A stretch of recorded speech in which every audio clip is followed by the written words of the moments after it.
Dan firman Allah yang diturunkan kepada Al-Quran juga, kepada Nabi Muhammad juga, bukan hanya Al-Quran.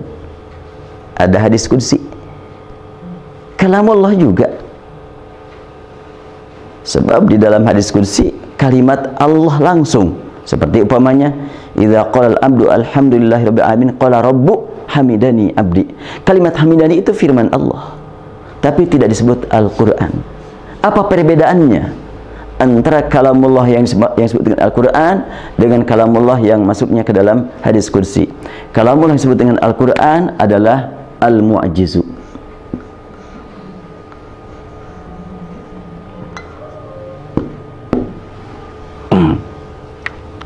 yang menundukkan, yang mengalahkan, yang melemahkan yang lain.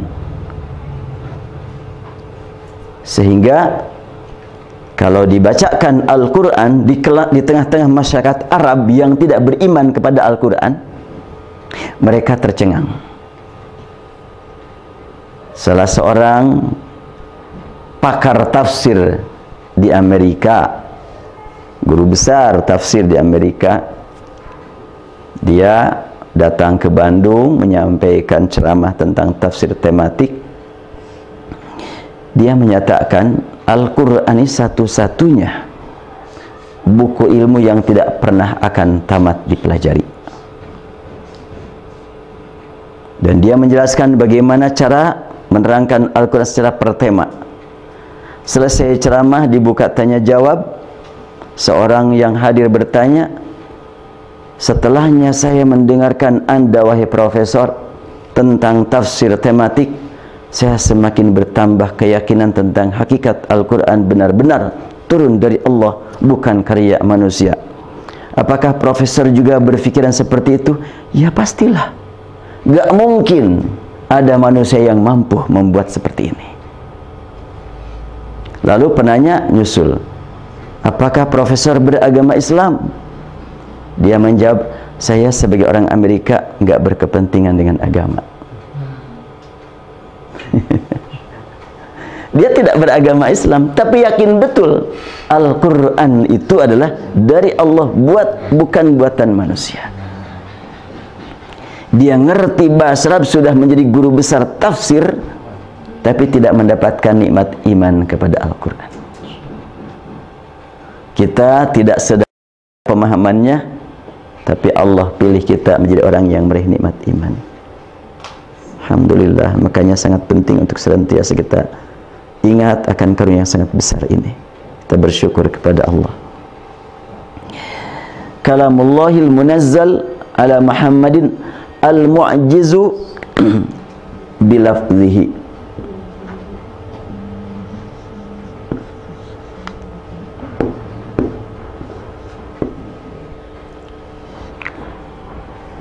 Mengandung mukjizat dengan lafaz Al-Qur'annya.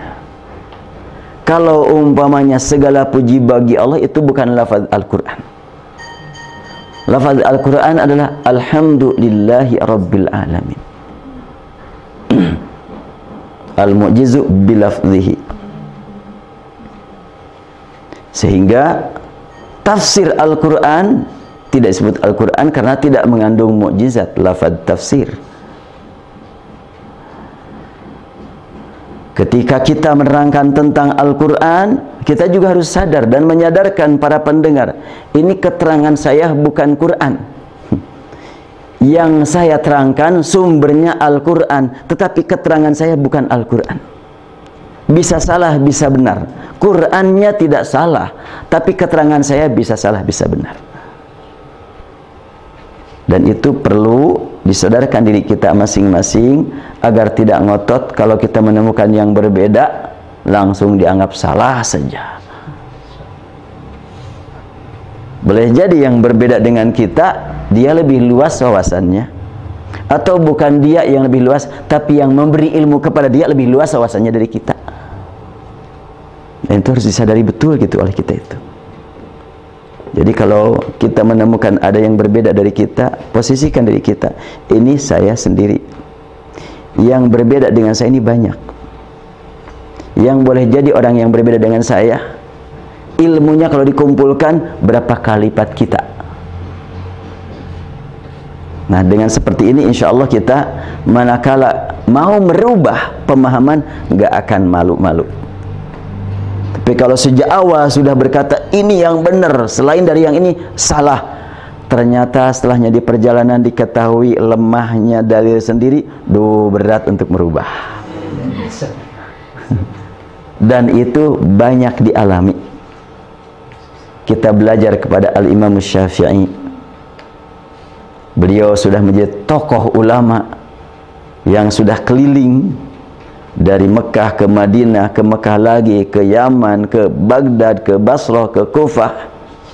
Sesampainya di Mesir, oh ternyata fatwa saya selama ini nggak bisa diterapkan di Mesir, dirubah oleh dia. Nggak merasa kaku, nggak merasa malu. Sampai muncul istilah qaul qadim dengan qaul jadid. Dan tidak ditemukan lagi tuh gaya Imam Syafi'i itu. Atau pamannya NU Persis Muhammadiyah gitu. Ini adalah fatwa Persis tahun sekian, sekarang berubah. Ini fatwa NU tahun sekian, sekarang berubah. Ini fatwa Muhammadiyah tahun sekian, ini berubah. Nggak ada. Rasanya dipertahankan aja. Bahkan sampai ada yang menyatakan inilah ciri khas kita gitu, berbeda dengan yang lain. Bukan inilah ciri khas kita, selalu memilih mana yang benar dari manapun datangnya. Nah, nampaknya kita harus begitu tuh. Inilah ciri khas kita, dari manapun yang lebih dapat diterima argumentasinya, nggak masalah buat kita berubah. Dan itulah bimbingan Al-Quran. Ingin mendapatkan kemudahan di masa mendatang, Rabbi syrahli, lapangkan dadaku. Baru wayassirli amri, mudahkan urusanku. Untuk meraih kemudahan, lapang dada dulu. Fa inna ma'al usri yusran, diawali dengan kalimat alam nashrah laka sadrak. Banyak orang yang sulit untuk merubah karena memang tidak berlapang dada. Kelapangan dada sangat penting buat kita. Ya, dari manapun datangnya al-haq kita terima. Nah, sampai di sini al-mu'jizu bilafzihi, kemudian lanjutannya al-muta'abbadu bitilawatihi.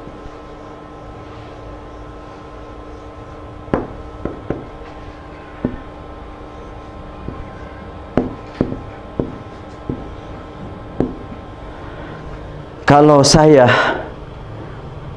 ikut serta dalam membuat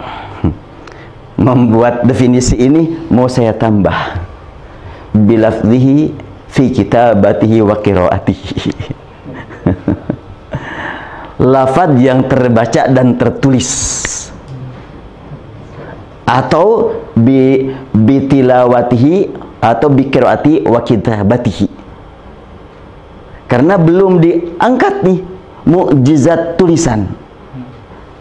Makanya sejak awal saya katakan ini pemikiran ulama. Dan boleh jadi pada waktu itu belum tertantang untuk membuktikan bahwa kitabah adalah mukjizat. Karena belum ada upaya-upaya untuk merusak tulisan Al-Quran.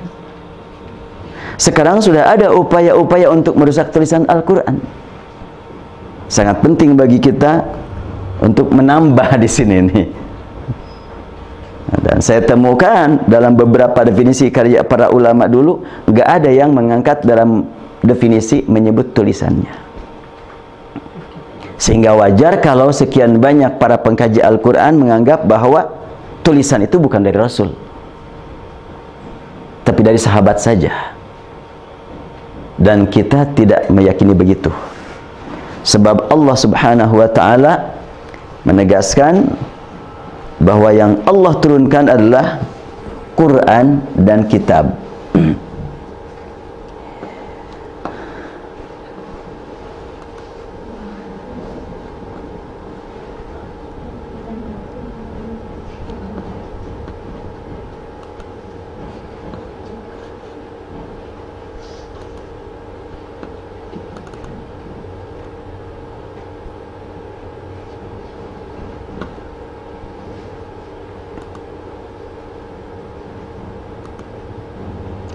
Surat Ali Imran jelas sekali.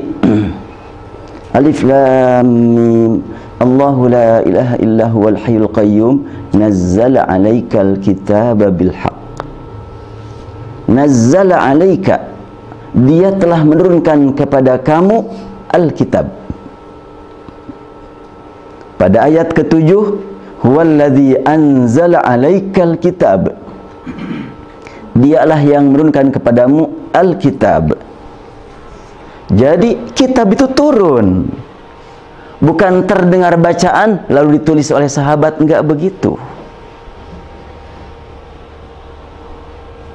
Dan kalimat ini saya sempat ngobrol dengan seorang yang sudah jauh ke depan, jauh lebih luas wawasannya tentang Al-Quran daripada saya. Saya sampaikan masalah ini, bahwa tulisan Al-Quran adalah dari Allah, dibawa Jibril kepada Rasulullah, dan mengandung mukjizat. Dia kaget, itu marojinya buku apa, kata dia, sampai Anda mengatakan begitu. Saya jawab, maroji utama kita kan Al-Quran. Kalau ungkapan para ulama sama, hasil pemikiran yang sebelumnya tidak ada, jadi ada. Sekarang juga nggak ada masalah kan kalau saya bilang yang lain belum mengemukakan, saya yang pertama mengemukakan. Mungkin buat yang belakangan nanti akan menjadi rujukannya gitu, nggak masalah.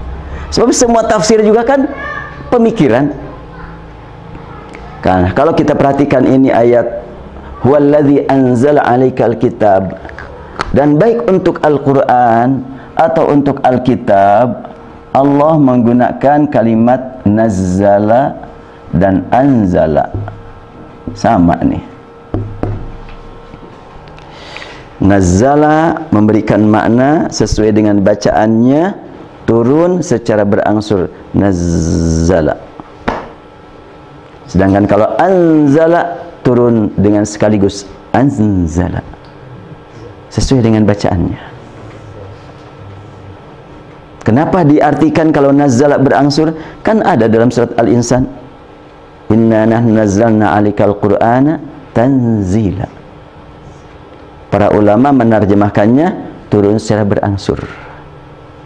Jadi kalimat nazzala berangsur, anzala sekaligus. Ternyata yang turun secara berangsur dan sekaligus itu bacaan dan tulisan, yaitu dalam surat Ali Imran ini, nazzala 'alaikal kitaba bil haqqi dan anzala 'alaikal kitaba minhu ayatun muhkamat hunna ummul kitab wa ukhra mutasyabihat. Sering diangkat istilah muhkamat dan mutasyabihat. Dan yang sering saya dengar kata mutasyabihat tidak dihubung-hubungkan kepada tulisan.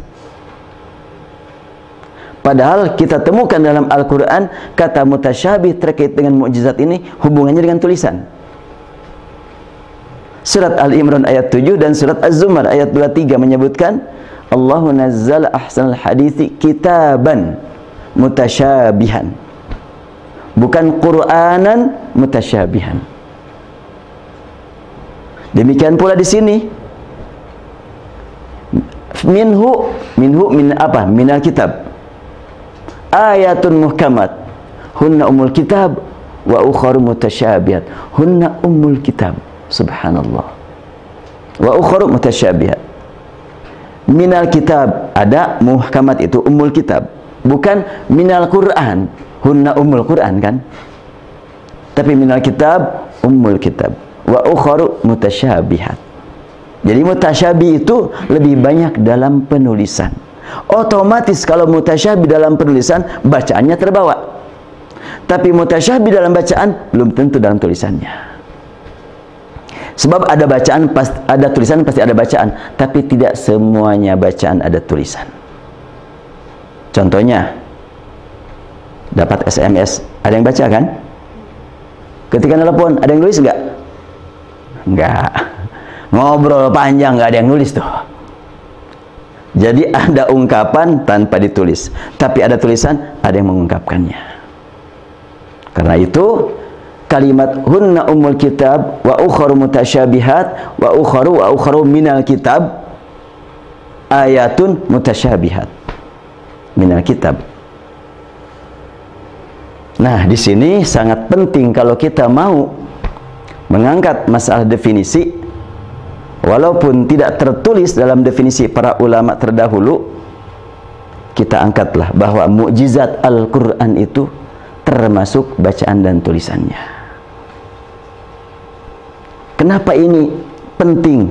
Kita sekarang di Indonesia menghadapi aliran yang memang ingin menggoyang hakikat Al-Quran. Kita harus punya bekal utama. Al-Quran menyebutkan, wa in kuntum fi raibim mimma nazzalna ala abdina fa'tu bi suratin min mithlih. Min mithlih ini mithlil Quran apa mithlil kitab? Dalam surat Al-Baqarah dari awal ayat sampai ayat 23 belum disebut-sebut kata Al-Quran. Yang ada dzalikal kitabu. Itu dari ayat pertama sampai ayat 23. Baru kita temukan kata Al-Quran nanti itu. Surat Al-Baqarah 185 itu. Syahrul Ramadan alladzi unzila fihi al-Quran. Dari awal kitab. Karena itu betapa pentingnya buat kita untuk berjuang mengajarkan bacaan Al-Quran di kelas dengan memperlihatkan Al-Khattul Utsmani atau Ar-Rasmul Utsmani yang sumbernya adalah mushaf cetakan Madinah. Dan inilah Mushaful Madinah An-Nabawiyah.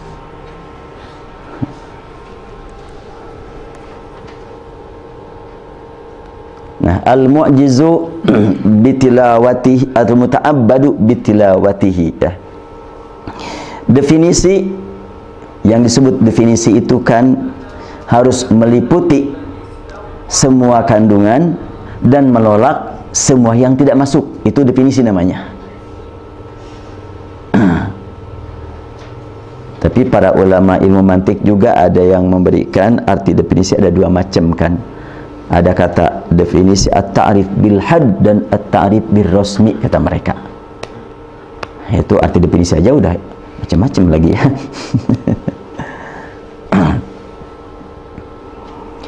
Nah, kita sangat penting untuk mengangkat hal ini supaya memang arti mukjizat itu sendiri adalah mukjizat Al-Quran dalam tulisan dan dalam bacaan, dan tidak tahu di tempat yang lain adakah bahasan tentang mukjizat tulisan ini. Saya belum tahu, sebab saya cari literatur juga belum menemukan yang pas. Paling hanya isyarat-isyarat saja sekilas. Tapi kalau yang membahas secara berurut belum ada. Dan kitalah yang memulai, insyaallah. Inilah salah satu upaya ingin menjaga dan memelihara keaslian Al-Quran, sehingga orang yang ingin merusak Al-Quran capek sendiri mereka. Dengan gerakan magnis menyebarkan Al-Quran ini melalui tulisan dan bacaan. Dan banyak orang yang semangat mempelajari Al-Quran cuma mengambil dari satu segi saja. Bagus daripada enggak sama sekali. Ada yang mempelajari Al-Quran hanya sebatas bacaan dengan seni bacaannya. Itulah merupakan syiar. Tidak salah. Ada juga yang mempelajari Al-Quran hanya memperhatikan maknanya. Urusan baca lah capek-capek banget. Yang penting ngerti. Ada yang berkata begitu. Ada juga sampai ketika ada orang membaca Al-Quran dengan irama bid'ah itu. Kayak irama segala macam. Ada yang anti kepada irama. Kenapa demikian? Ya karena memang kan membaca Al-Quran, membaca ajaran Islam, ada yang mungkin melihat dari sebelah timur, tidak tahu dari sebelah barat seperti apa. Ada yang melihat dari sebelah utara, tidak tahu dari sebelah selatan seperti apa. Nah, kalau umpamanya dikelilingi, ternyata demikian banyak yang harus saya masuki, yang baru dimasuki baru sedikit juga. Nah, kita ingin mengelilingi dari berbagai arah. Cuma tentu yang baru kita masuki ya baru sebahagian. Ketika Al-Quran dibacakan Rasulullah, para sahabat dapat mengetahui ini Quran bukan sabda Rasul. Dari mana sahabat dapat mengetahuinya? Ketika Ummu Salamah ditanya tentang bagaimana bacaan Rasul, dia menjawab, kanat qira'atuhu mufassaratan harfan harfa. Bacaan Rasul itu diperjelas huruf demi huruf. Bukankah dalam berbicara sehari-hari juga sangat jelas Rasulullah? Maksudnya enggak begitu. Tetapi untuk Al-Quran ada aturan baca huruf demi huruf yang tidak biasa dipakai di luar membaca Al-Quran. Bagaimana Rasulullah membaca nun mati menghadapi huruf shad dengan membaca huruf sin, beda jelas. Membaca tanwin menghadapi huruf kaf dengan huruf qaf, beda jelas. Tidak bisa disamakan. Nah, untuk ngomong sehari-hari nggak ada bedanya itu. Minka min qablikum sama aja, nggak ada sampai harus pakai ikhfa dulu. Dari mana Anda dapatkan berita ini? Pokoknya dia mengatakan talaqaitu minkum, enggak, langsung saja minkum sudah. Itu kalau ngomong sehari-hari. Jadi itu yang dimaksud dengan diperjelas mufassaratan harfan. Dan kalimatnya diperjelas huruf demi huruf. Bagaimana huruf ini menghadapi huruf ini menghadapi huruf itu diperjelas. Kemudian bagaimana mengucapkan huruf umpamanya nun, tanwin diperjelas. Itu yang dimaksud dengan mufassaratan harfan. Bahkan yang panjangnya juga dalam riwayat yang lain disebutkan bagaimana Rasulullah membaca Al-Quran, dijawab oleh sahabat, kanat qira'atuhu atwala minha. Artinya ketika membaca Al-Quran ada yang panjang-panjang, lebih panjang daripada yang panjang biasa. Ketika ja'a dalam bahasa Arab juga suka dipanjangkan ja'nya. Idza ja'akum ikhwanukum, bisa saja begitu. Tapi kalau baca Al-Quran, idza ja'a nasrullah, tidak cukup cuma 2 harokat. Dan sepakat semua ulama Al-Quran membaca ja'a di atas 2 harokat. Hanya ada yang 4, ada yang 5, ada yang 6. Yang 2 tidak ada. Dan bagaimana dengan bima unzila, tergantung riwayatnya. Ada yang 2, ada yang 4, ada yang 6. Kayak tadi surat Al-Baqarah ayat ke-4 riwayat Warash, bima dengan 6 harokat. Nah, ini adalah sekilas tentang definisi atau ta'rif Al-Quran menurut pandangan para ulama. Di akhir ada kalimat al-muta'abbadu bitilawatihi. Tilawah itu jadi ibadah. Apa makna tilawah? Tilawah ini membaca yang ada kaitan dengan sumber yang dibaca. Kan? Kita temukan ada qiraah, kemudian ada tilawah, kemudian ada tartil, kemudian ada tadabbur,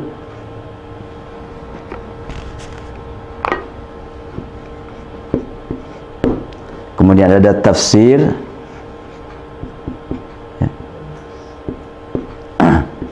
lalu ada ta'wil, ya. Itu beda-beda kan. Qiraah adalah membaca secara umum termasuk Al-Quran. Tilawah membaca ayat-ayat Allah termasuk Al-Quran. Tartil membaca Al-Quran saja. Tadabbur membaca Al-Quran saja tapi ada kaitan dengan qalbu. Kalau tartil membaca Al-Quran yang ada kaitan dengan ilmu membaca, Sedangkan tafsir tentunya hubungan orang yang memahami Al-Quran dengan orang yang belum memahami, itu tafsir. Menjelaskan arti tafsir itu. Dan ta'wil juga sama, menjelaskan apa yang tidak jelas. Dan kalau At-Tabari, setiap ayat selalu disebutkan ta'wil ayat ini adalah ini. Itu kalau At-Tabari. Tidak menyebutkan tafsir dia. Ta'wil dia menyebutkannya. Nah, ini semuanya adalah hubungan dengan Al-Quran. Kemudian tentu kalau ada lagi tahfidz ya, silahkanlah dilanjutkan. Tadarus ya. Gimana? Tadarus secara mana? Ya, kalau tadarus itu studi interaktif. Itu tadarus. Jadi bukan baca saja gitu, itu bukan tadarus. Itu lebih kepada tilawah itu sebetulnya. Jadi arti tadarus itu kan dirosah. Cuma kalau tadarus ada interaksi. Caranya bagaimana? Umpamanya sekarang seseorang membaca, yang lain juga membaca, yang belum beres bacaannya diperbaiki, dilanjutkan dengan diartikan maknanya, digali maknanya, dari makna tersebut dihayati oleh semuanya, dan masing-masing menyampaikan hasil penghayatannya, saling melengkapi antara satu dengan yang lain. Itu makna tadarus.